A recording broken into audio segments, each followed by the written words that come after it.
ቤተሰብ እስኪ አንድ ምክር ዛሬ ምናልባት ከእናንተም ከኔ ርቁ በዝኛ ትዳር የሌለን ሰዎች እንዴት ብለን ትዳር እንያዝ?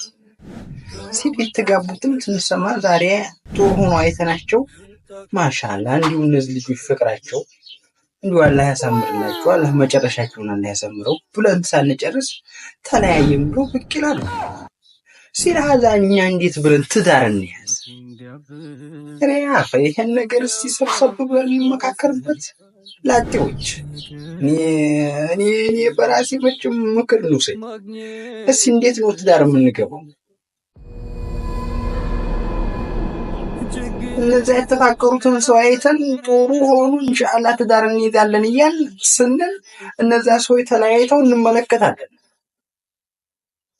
ዛሬ እኔ አግብቼ ነገ ምን ዋስትና አለኝ ለመለያየትና እንዴት ብዬ አግብቼ